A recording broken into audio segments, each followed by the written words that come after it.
Listo, ¿están de regreso? Aquí estamos. ¿Qué me está? Muy bien, muchas gracias, niños, ya que fue bastante nuestra sesión de hoy, pero ya vamos a acabar, no se preocupen. Nos falta nada más media hora. Bueno, jóvenes, en el caso entonces de la sociedad en comandita simple, ya nada más restaría comentarles que evidentemente también hay un órgano de vigilancia que hace las veces también del comisario y que pues también va a revisar cuál es el debido desempeño del socio administrador en un momento dado. ¿Okay? Ahora bien, es todo lo que tampoco hay mucho que decir de la sociedad en comandita simple.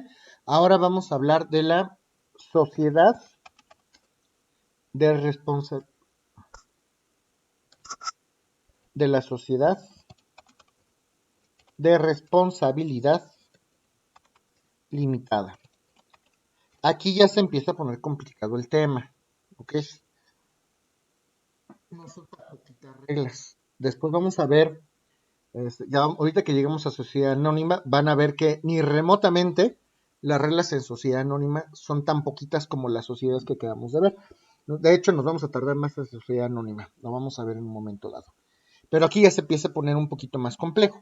¿Por qué? Porque en sociedad de responsabilidad limitada, para empezar, esta sociedad es una sociedad que sí se utiliza un poquito más, eh, son más comunes, de hecho, tal vez hasta ustedes mismos hayan visto alguna. Y vamos a ver entonces algunas reglas especiales de la sociedad de responsabilidad limitada. Para empezar, esta sociedad de responsabilidad limitada está conformada por socios también. De tal manera que el dinero se representa a través de partes sociales. Esta sociedad no trabaja por acciones, no trabaja a través de acciones. Es decir, el dinero, las aportaciones económicas de los socios no se representan a través de títulos valor llamados acciones, sino que se representan a través de títulos valor llamados partes sociales.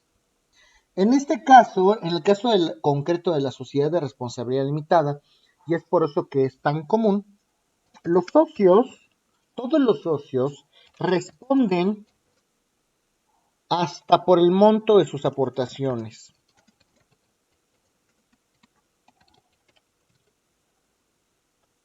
Esta es una de las razones por virtud de las cuales la sociedad de responsabilidad limitada es más común en nuestros días. Yo respondo hasta por el peso que aporté, no tengo por qué responder más ni con mi patrimonio, ¿ok?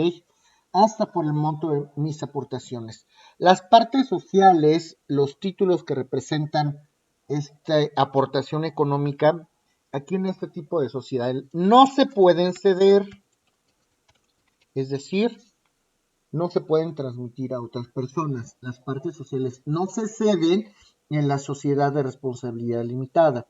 Solamente en casos específicamente determinados por la ley. Y es una sociedad que tiene una denominación, esto sí puede tener una denominación o razón social. Esta es a elección de los socios. Aquí hay socios.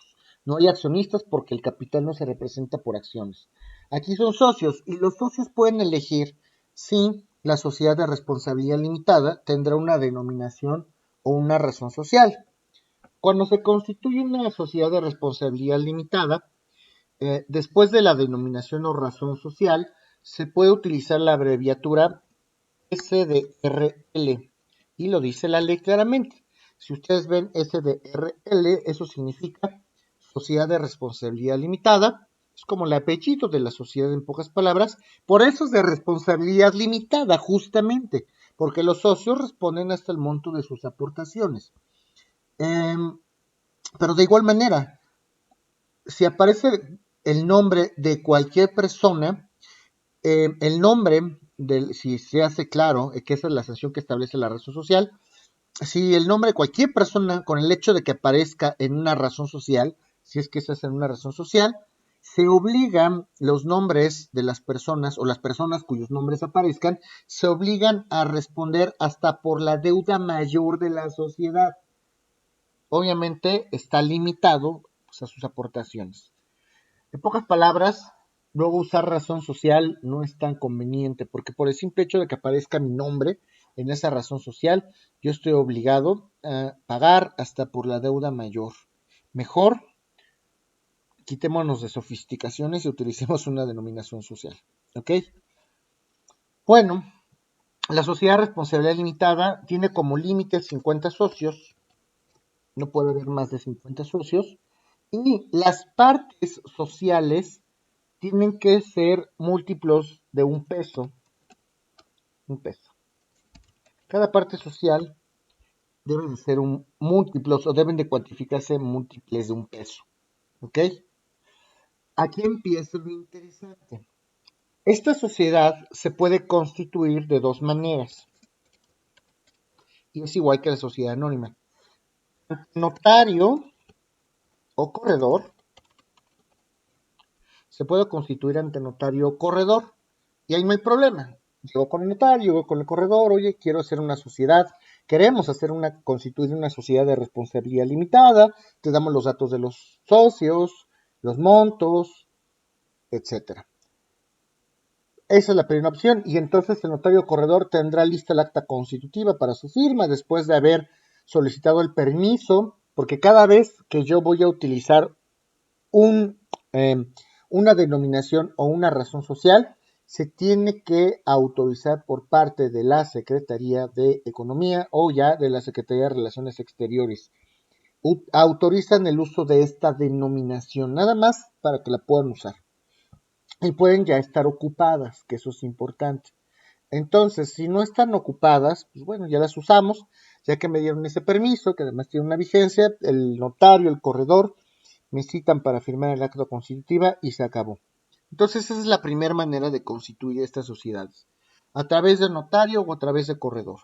La segunda manera de constituir estas empresas o esas sociedades mercantiles es a través de una forma que se llama por suscripción pública. Por suscripción pública. Efectivamente. Eso significa que todos los socios van a redactar de su ronco pecho, de puño y letra, obviamente lo van a hacer, lo van a documentar hoy por hoy a computadora, no a máquina de escribir, y ese proyecto de estatutos lo van a depositar, lo van a exhibir, lo van a inscribir en el registro público de comercio. Van a pagar sus derechos, porque el registro público de comercio cobra por inscribir. Si está todo apegado a derecho, entonces ya estará inscrito. Si no, pues entonces no se va a inscribir y el registro público de comercio me tendrá que decir por qué.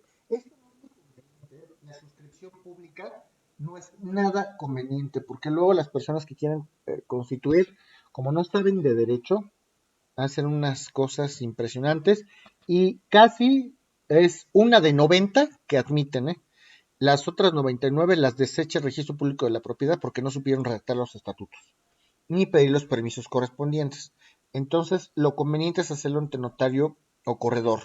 Pero también quiero que sepan que existe esta modalidad. Se puede constituir a través de la suscripción pública. Los socios redactan los estatutos o incluso los aumentos de capitales. También los podrán inscribir los socios, pero cuidado porque pues ya saben que si hay una variación de capital y la inscriben, obligan a la sociedad justo de por vida a inscribir estas variaciones de capital. De hecho, las otras sociedades no se podían o no se pueden supeditar al régimen de capital variable.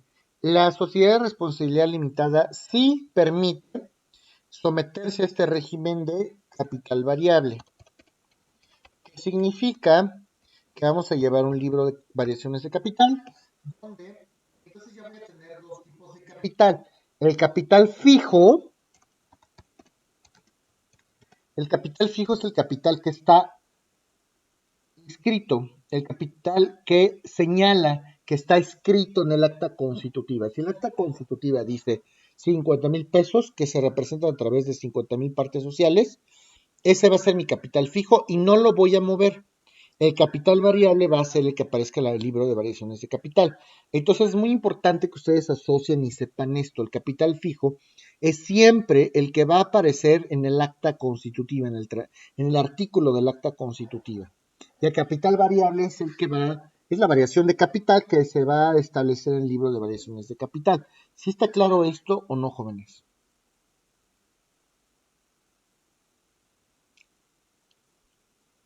Sí, maestro. Ok, Sí, profesor. bueno. Esto del capital puede llegar a ser pregunta de examen. Entonces, Profesor, sí, capital fijo, ¿cuál es? el que aparece en el acta constitutiva. Si tú tomas el acta constitutiva con tus manos y lees el artículo, no sé, segundo transitorio, tercero transitorio, y ahí ves que el capital de la sociedad es de 50,000 pesos que está representado, ese capital que aparece en el acta constitutiva, a ese se le llama capital fijo. ¿Ok? Gracias, profesor. El capital variable es el capital que no va a estar en el acta constitutiva, pero va a ser el constante flujo monetario económico que aparece en el libro de variación de capital. Y además, ustedes tienen que saber que existe también el capital suscrito y pagado. Esto también es importantísimo. Una cosa es el capital suscrito y otra cosa es el capital pagado. El capital suscrito es el capital que yo digo que yo voy a aportar. Oye, vamos a constituir una sociedad, Luis. Órale, ¿cuánto pones tú? Yo pongo 50,000 pesos y tú pones 30,000 pesos. Yo ya me comprometí a pagar 50,000 pesos para arrancar la sociedad, para constituir la empresa. Ese es el capital suscrito, el que aparece en el acta constitutiva, sí, y que yo me comprometí además a pagar. Puede ser que el capital suscrito sea el que está sea el capital fijo que está relacionado en el acta constitutiva, pero puede ser que los socios todavía no lo paguen. Se supone que los socios tienen máximo, un año, tienen máximo un año para pagar el capital que se comprometieron a aportar. Sí, podemos hacer el acta constitutiva. Ahí dice que yo aporté 50,000 pesos, dice que Luis aportó 30,000, pero a mí me falta aportar mis 50,000 pesos. El capital, como ya aparece en el acta constitutiva, ya aparece que Luis Francisco Peña aportó 50,000 pesos, aunque todavía no los he dado. Ese capital ya está suscrito por el simple hecho de que ya aparece en el acta constitutiva y ya aparece como mío. Pero una cosa es eso y otra cosa es que lo pague. Cuando ya lo pago, entonces se dice que el capital ya está suscrito y pagado. Y debe de estar pagado máximo en un año. De hecho, en la sociedad anónima lo vamos a ver. Igual, pero la sociedad anónima sí se trabaja por acciones. Si yo, por ejemplo, en el caso de la sociedad anónima, me comprometo a pagar 50,000 pesos, que se traducen en 50,000 acciones, también puedo suscribirlo y tengo un año para pagarlo. Quiere decir que está suscrito, porque ya aparece en el acta constitutiva, pero todavía no está pagado. Mientras pago el capital, la sociedad me va a emitir unos títulos que se llaman certificados provisionales de acciones. Eso en el caso de la sociedad anónima, obviamente. Y al año, ya que pague mis acciones, ya me expiden mi acción totalmente liberada. ¿Sí está claro o no eso que les estoy comentando?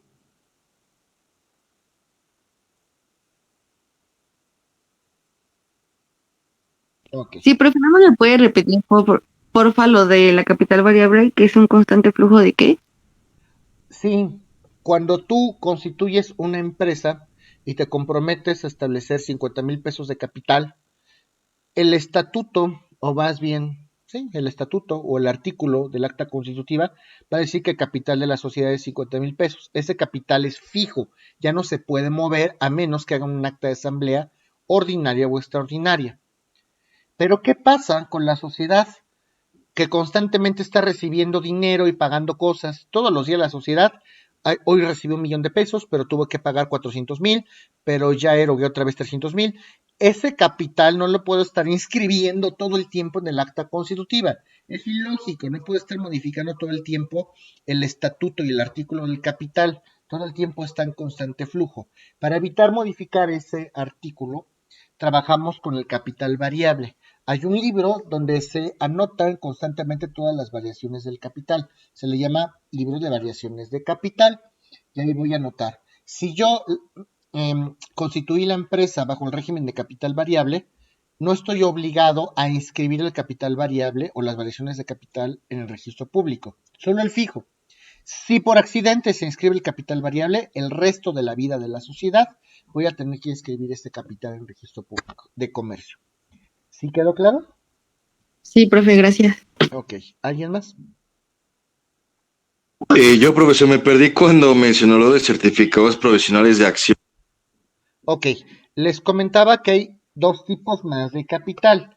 El capital que está suscrito y el capital que está pagado. Una cosa es que tú y yo constituyamos una empresa. Luis, vamos a hacer una empresa. Yo aporto 50,000 pesos, tú aportas 30,000. Tú ya aportaste tu capital, pero yo todavía no.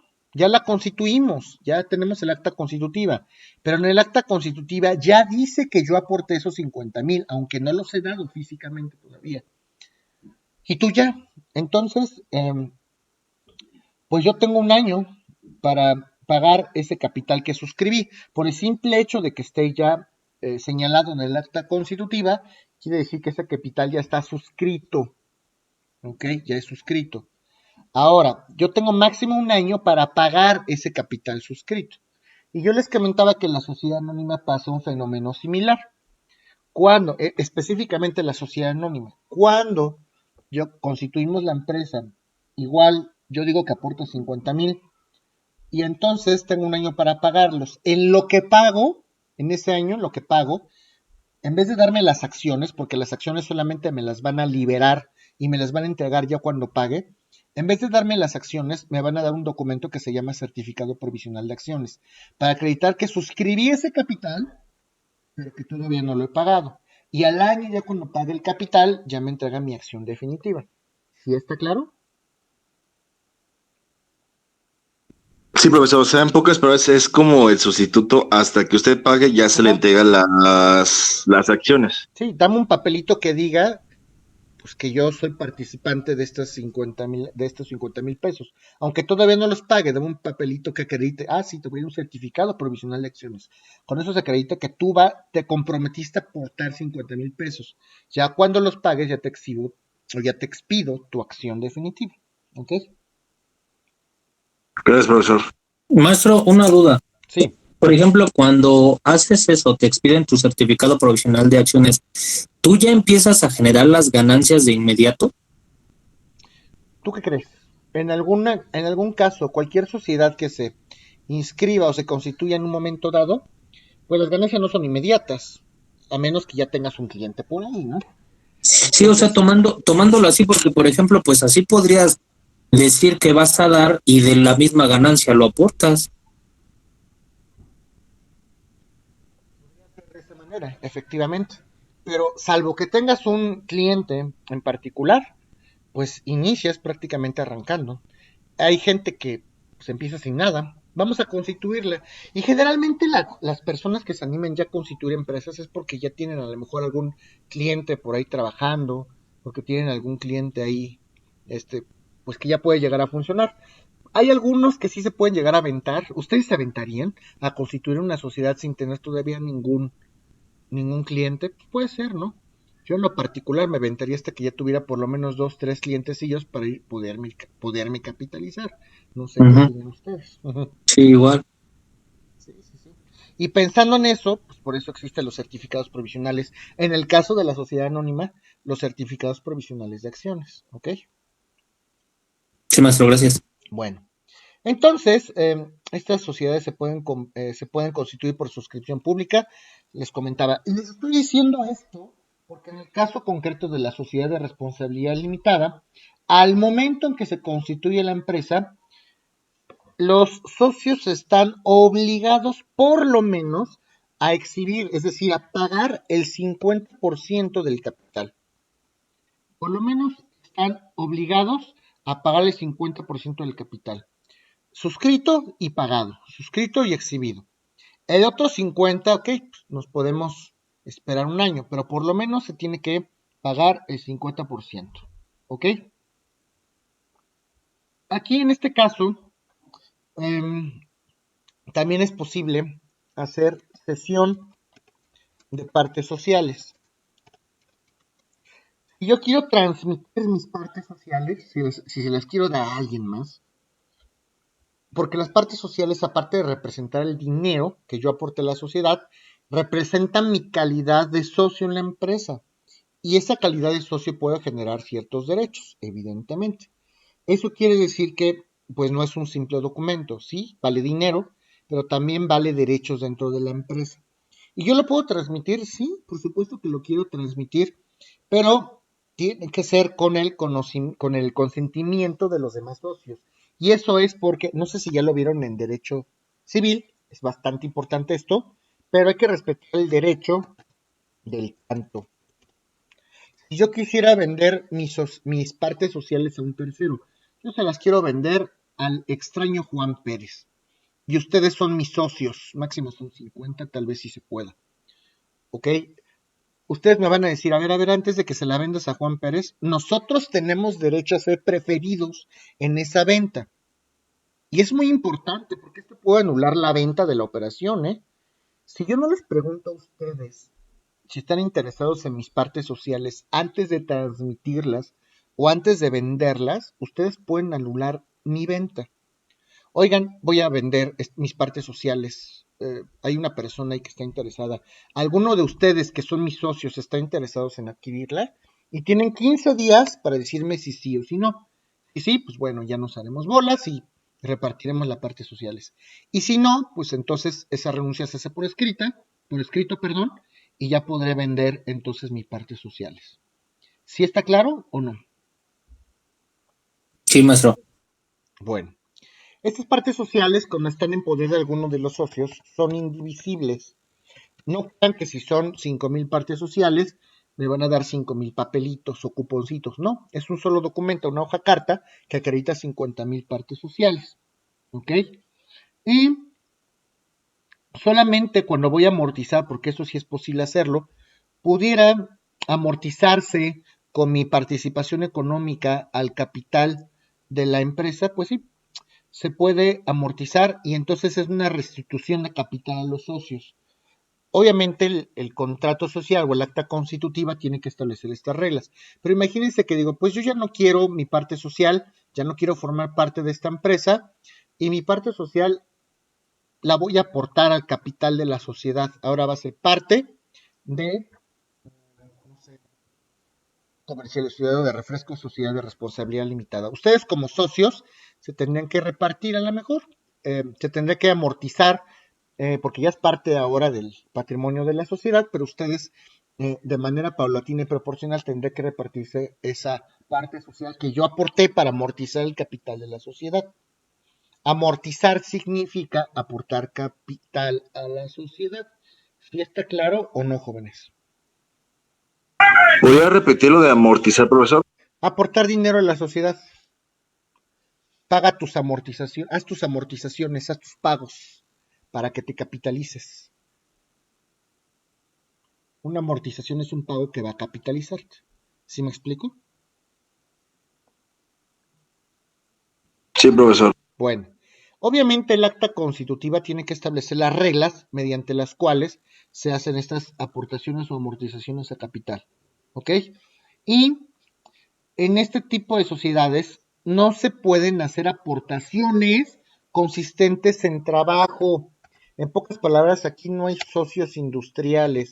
No hay socios industriales. Aquí todo es en dinerito. Obviamente, también tiene que haber un libro de socios, donde se registra quiénes son los socios, donde se registran los aumentos y la variación de capital.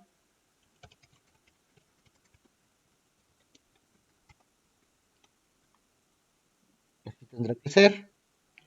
Habrá un libro de registro de las partes sociales.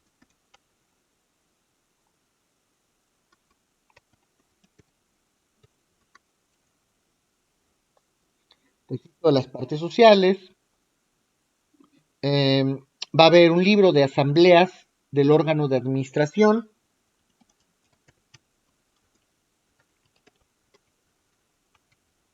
Y aquí fíjense, el órgano de administración no se les llama administradores, aquí se les llama gerentes. Los administradores en la sociedad de responsabilidad limitada se les conoce como gerentes y obviamente estos cargos se pueden revocar, ¿ok? Y pues el máximo órgano es la asamblea de socios, que llevan a cabo asambleas por parte de los socios también para tomar decisiones. Hay un libro de registro de asamblea de socios, también un órgano de vigilancia. Alguien puede leer de la Ley General de Sociedades Mercantiles, el artículo 78, si son tan amables, artículo 78 de la Ley General de Sociedades Mercantiles.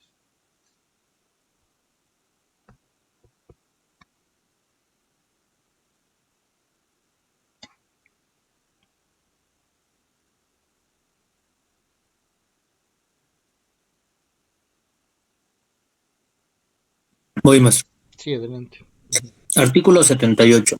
Las asambleas tendrán las facultades siguientes. Primero, discutir, aprobar, modificar o reprobar el balance general correspondiente al ejercicio social clausurado y de tomar con estos motivos las medidas que juzguen oportunas. Segundo, proceder al reparto de utilidades. Tercero, nombrar y remover a los gerentes. Cuarto, designar, en su caso, el Consejo de Vigilancia. Quinto, resolver sobre la división y amortización de las partes sociales. Sexto, exigir en su caso las aportaciones suplementarias y las prestaciones accesorias. Séptimo, intentar contra los órganos sociales o contra los socios las acciones que correspondan para exigirles daños y perjuicios. Octavo, modificar el contrato social. Noveno, consentir en las sesiones de partes sociales y en la admisión de nuevos socios. Décimo, decidir sobre los aumentos y reducciones del capital social. Onceavo, decidir sobre la disolución de la sociedad y doceavo, las demás que les correspondan conforme a la ley o al contrato social. Estas son las facultades entonces de estos señores para que lo documenten adecuadamente. Entonces, los socios evidentemente tendrán que participar en las asambleas de socios.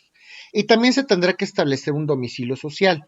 Es muy importante para el abogado de empresa y para el abogado mercantil o mercantilista, vulgarmente conocido, que sepa redactar actas de asamblea. Lejos de conocer y redactar un acta constitutiva, porque a lo mejor no van a ser fedatarios, lo que sí tienen que aprender ustedes, porque eso sí lo verían en la práctica, es a redactar un acta de asamblea, que además las actas de asamblea se desarrollan en el domicilio de la sociedad y por lo menos debería de existir una asamblea anual. Por lo menos la ley obliga en el caso de la sociedad de responsabilidad limitada y también en el caso de la anónima, de la sociedad anónima.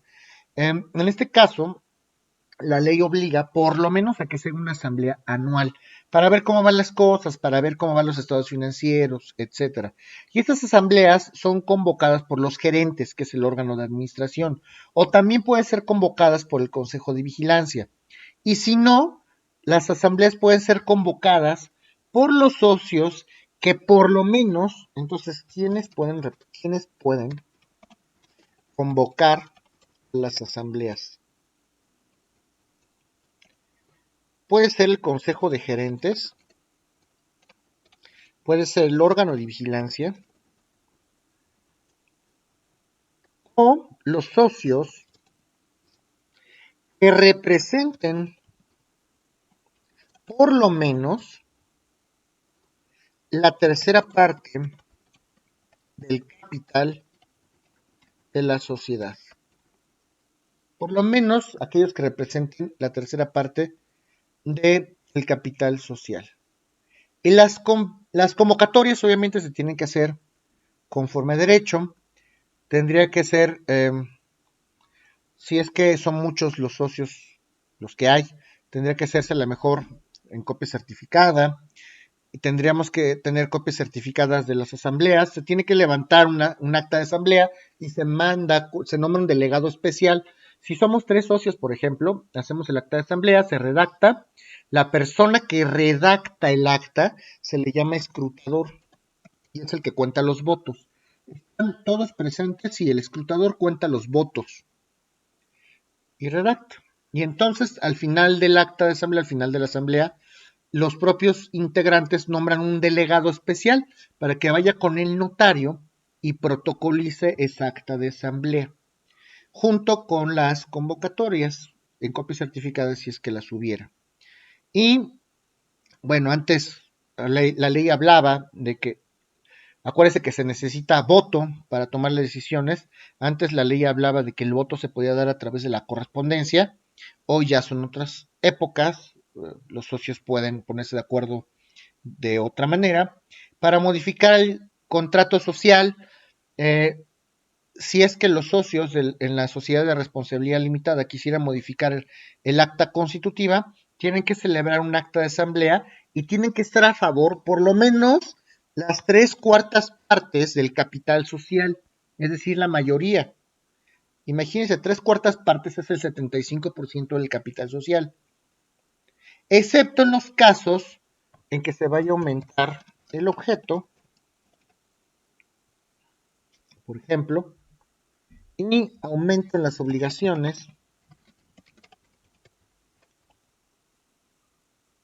Las obligaciones en derecho mercantil las podemos entender desde dos puntos de vista: obligaciones de las personas o de los sujetos mercantiles y las obligaciones como títulos que representan deuda.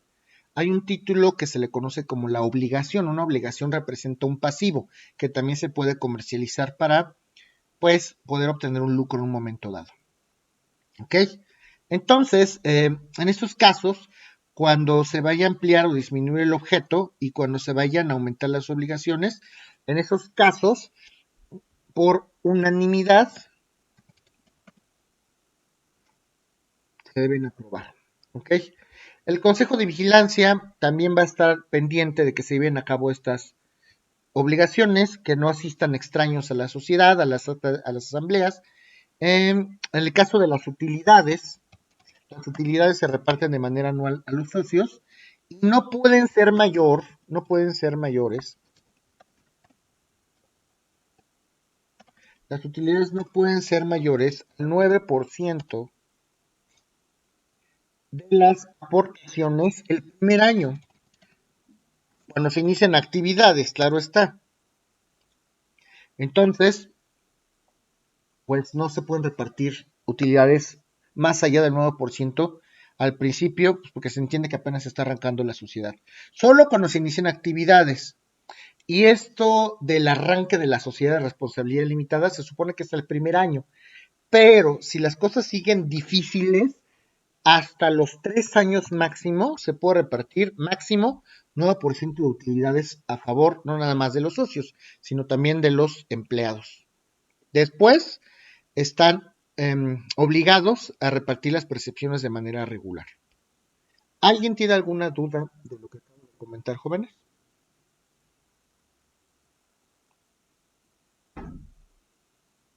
No, maestro. Ok. No, profesor. Bueno, muchachos, hoy sí fue un